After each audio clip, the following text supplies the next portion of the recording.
我知道要回来预备这次的讲道的时候，我就是在想一件事情，就是，如果这是我最后一次在迦南讲道，我要讲什么？当然，我这只是一个比喻，就不是那个确定的事实。我就在想说，如果这是我最后一次讲道，我要讲什么？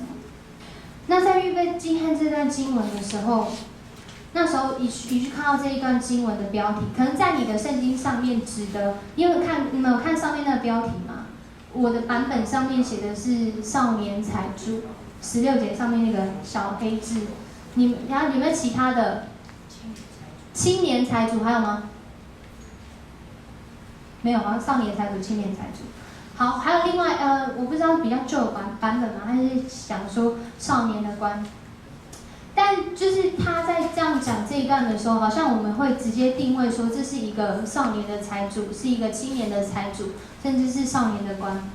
当我在仔细去默想这段经文的时候，我觉得这段经文是一个人他遇见生命的过程，然后他选择要不要起来跟随的一个决定。我有没有忘记按 PPT？ 有一个人他来见耶稣说：“夫子，有古卷说良善的夫子，我该做什么事才能得永生？”耶稣就对他说：“你为什么以善事问我？只有一位是善的。”然后讲到最后就讲到说要遵守诫命，然后最后一句是又当爱人如己。有一个人来见耶稣，对他说：“夫子，我该做什么善事才能得永生？”夫子在这里呢，就是指老师的意思。这个人可能他在之前他就已经看过耶稣所做的事，因为从马太福音第1章嘛，从家谱要到19章，所以耶稣在这之前已经为很多人祷告，行过神迹，赶过鬼，讲过比喻，还有骂过彼得。感谢主。好，那他知道这一位耶稣，知道这一位老师，他很值得学习，而且他知道这一位行神迹的、为人祷告的、讲真理的话语的，他知道什么是永生，而且他知道这位耶稣，他知道那个永生的路径是什么，所以他就问他说：“我该做什么善事才能得到永生？”耶稣马上就回答他说：“没有人是善的。如果你想要进入永生，就是要遵守诫命。”那耶稣回应他呢，请大家一起来读19节，我们再读一次19节。不是，是18节。他说什么诫命？然后耶稣回答他说什么？就是不可杀人，不可奸淫，不可偷盗，不可作假见证，当孝敬父母，又当爱人如己。然后这个人呢，他非常的开心，因为他回答我们往下看就知道，他回答耶稣什么？他说：“这一切我都遵守。”这一切我都遵守了。有没有人这一切都遵守？举手一下。对吧？我就没遵守，就每天就是常常跟妈妈顶嘴这样子，然后再悔改。他觉得他遵守了，但是他仍然有那个永生的疑虑。奇怪，我做一切善事，我遵守诫命啊，那为什么我还是觉得我没有得着永生？所以在这里白话讲，就是他其实心里明白，一定还有一个原因是可以让他得着永生的原因。在这里呢，我要先解释一下永生的意思。在希腊原文中，这里指的永生是指永远的生命，就是进入生命的意思。那生命呢，就是像我们刚刚讲那个阿嘎斐，它有3个关于爱的解释。那这个生命呢，在希腊文刚好也有3个不同层次的生命。肉身的生命呢，我没有用 PPT， 因为那个希腊文打不出来。肉身的生命呢，希腊字的意思是 bios， 那出现在一个经文里面，就是当主耶稣称赞那个寡妇说，他把一切养生的都献上，就是用这个字。养生就是指我们肉体的生命，可以吃饱的、喝足的那个生命。那第二个生命呢，希腊字是 pursuhe。那在这里呢，马太福音16章25节有讲到，这是指魂的生命。第一个是肉体的生命，第二个是魂的生命。马太福音16章25节，就是主耶稣对门徒说：“凡要救自己生命的，就必丧掉生命；凡为我丧掉生命的，就必得着生命。”这里的前面那个生命就是指魂的那个生命，后面那个生命就是我们今天讲的生命是什么？是说，就是 PPT 最前面那个，就这个字，生命，就是灵魂，指的是灵里的生命。这个人来见耶稣，他问了这个问题，我觉得他其实是一个有智慧的人，而且甚至是有洞察力的人。在那么多人之中，你怎么知道哪个是耶稣？你怎么知道哪个是神明？你怎么会知道去问他？而且什么都不问，还问了一个非常好的问题。请问我要做什么善事才可以进入到永生？他知道永生是一个答案，是他生命里面的答案。他找对了人，而且我觉得他问对了问题，因为在约翰福音16章6节说，耶稣说：“我就是道路、真理、生命。”会背吗？一起来念。我就是道路、真理、生命。若不借着我，没有人能到父那里去。感谢主，他遇见耶稣，他问了这个问题。当一个人他问生命该怎么进入生命，这就妙了。当一个寻找生命的那个人，可能就是你。就像是接下来的经文，请大家来帮我念，就是我们前面过的。那少年人说：“这一切我都遵守了，还缺少什么呢？”耶稣说：“你若愿意做完全人，可去变卖你所有的，分给穷人，就必有财宝在天上。你还要来跟从我。”继续。那少年人听见这话，就忧忧愁愁地走了，因为他的产业很多。耶稣对门徒说：“我实在告诉你们，财主进天国是难的。我又告诉你们，骆驼穿过针的眼，比财主进上帝的国还容易呢。”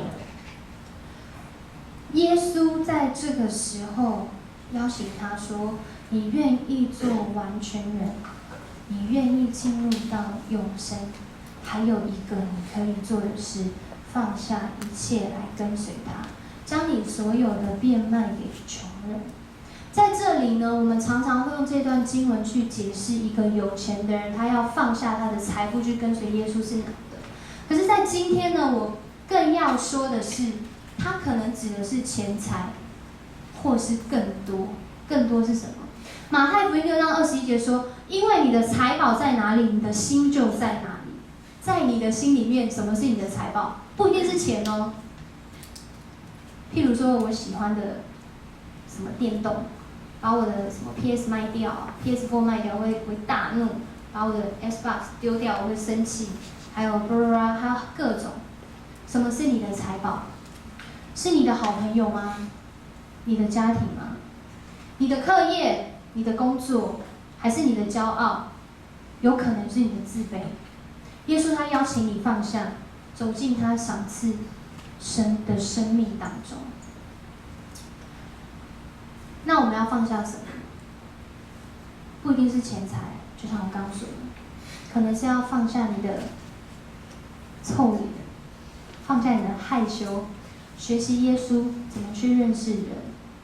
放下你的手机，放下你的电动，现在好好听这场讲道。放下你的坚持，去向得罪你的人，甚至是你得罪的人，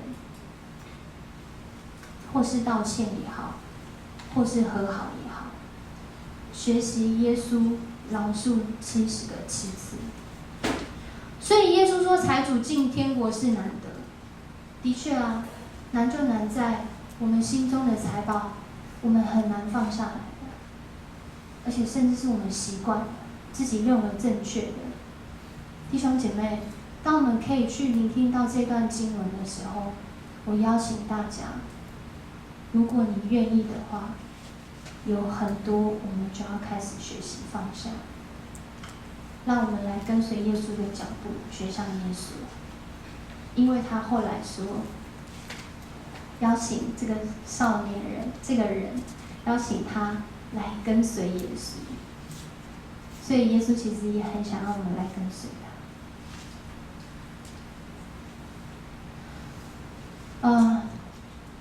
那我们在跟随的过程啊，其实是一个高低起伏的过程。因为门徒像听见这句话说，我要放下我们很多习惯、坚持的这些东西，这样有谁可以得救啊？我们每天起床就开始要去对付这件事，哪有时间还要跟随耶稣？可是，对啊，如果是这样的话，我们怎么能得救？可是别忘记，大家，我们相信的是什么？我们会进到教会，会被这个信仰吸引，会被主耶稣吸引，是因为主耶稣他已经钉死在十字架上，为我们的罪，为我们心中那个不合神心意的财宝，为我们的伤，为我们一切的痛苦、难过，付上了代价。而且他死里复活，带给我们生命的盼望。他赦免了你我的罪哦，饶恕我们所做过的事情。只要你愿意相信，他邀请你要放下自己坚持的、不合神心意的来跟随他，让我们自己愿意让耶稣去带我们走这一条祝福跟恩典的路。不是说啊，我跟随耶稣就没有苦难，也不是说我跟随耶稣就每件事情合你心意。我今天喜欢谁，他就会喜欢我。我今天考试就会拿很高分。我今天出去就一定可以马上拦到公车，然后可以上了公车去到我要去的地方。不是这样的。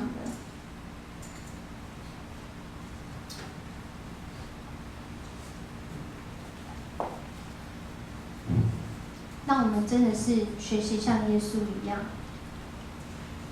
去跟随他，去走向那个真正的生命跟祝福。好，第4个，我刚忘了念经文，好紧张。最后一节经文，我觉得是今天的重点，让我们一起来念。然而有许多在前的，将要在后；在后的，将要在前。这段经文就是刚刚忘记念的那一段了，就是这个有财宝的人，他后来忧忧愁愁的走了，因为他的产业很多。要人因为救恩，因为耶稣基督救恩的关系，放下一切所有的来跟随耶稣，不是一件很容易的事。但是他也埋下了伏笔，因为他没有说后来那一个有财宝的人他有没有回来，这边没有讲到，我们其实也不知道。或许他后来已经回家变卖一切的所有的来跟随了。我们也一样啊。当我们听到福音的时候，经历福音的时候，我们会想要跟随耶稣，可能会因为我们自己没有能力，可能是因为我们是第一代基督徒，回到家会不能拿香，会被揍，然后可能要来教会还得先做完家事才过来，还有很多的原因，会让我们没有办法确定，会让我们有怀疑。但我今天要对我们当中的弟兄姐妹说，耶稣正在邀请你，如果你相信你已经遇见生命的主，不要害怕，请求耶稣帮助你进入真实的生命，放下自己的来跟随耶稣。他在这边说，然而有许多在前的将要在后，在后的将要在前。他是说到说，其实一个人的生命、一个人的境况，包括我们所相信的，我们的生命境况其实是一个流动的过程。有时候我觉得靠主得胜很刚强，我每天祷告，每天经历哈利路亚赞美神。但是有的时候，我们也会遇到我们有病痛的时候，遇到我们身边的人可能要跟我们分离了，要暂时见不到面了，遇到我们自己为什么我就是在这一关过不了呢？这是我们生命真实的情况。有时候我们灵性的生命真的是有时候是在前，有时候是在后的。所以在这边其实也讲到，不只是我们自己跟上帝的关系，还有我们群体跟上帝的关系。在我们当中，你应该会觉得有一些人是信仰的前辈，可以跟他们学习。你有的时候会觉得说，有些是信仰的后辈，要去拉他们一把，要带他们一起来认识这位上帝。这是我们群体的。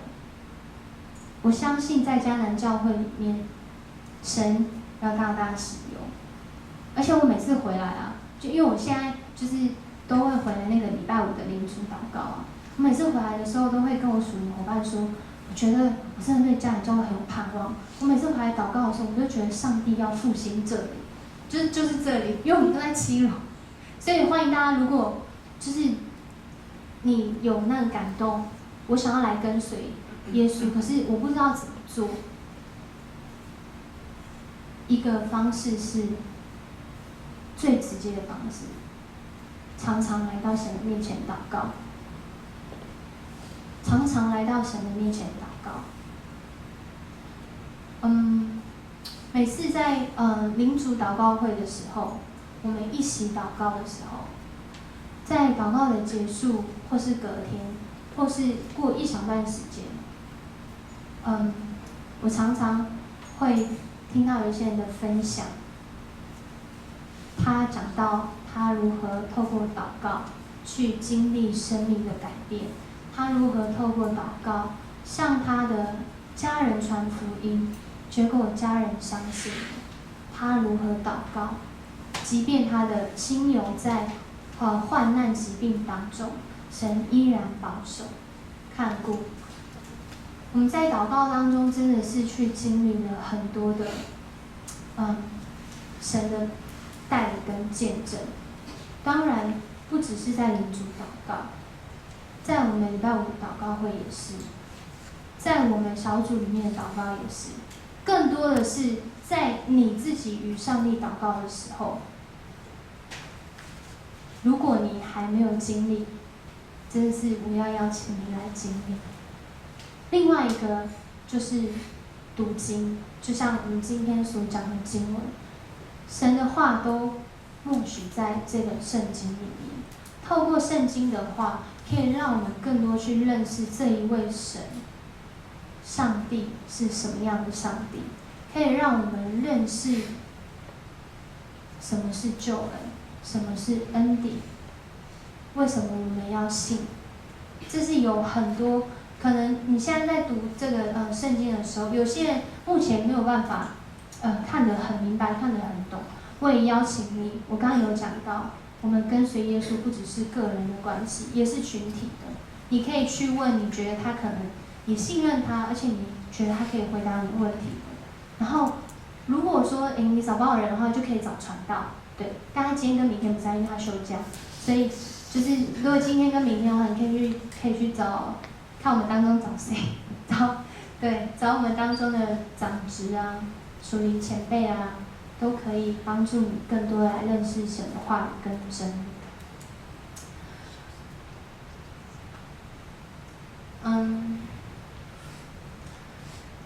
那我们在听完这段的话之后呢，今天我就想说要邀请大家一起来祷告。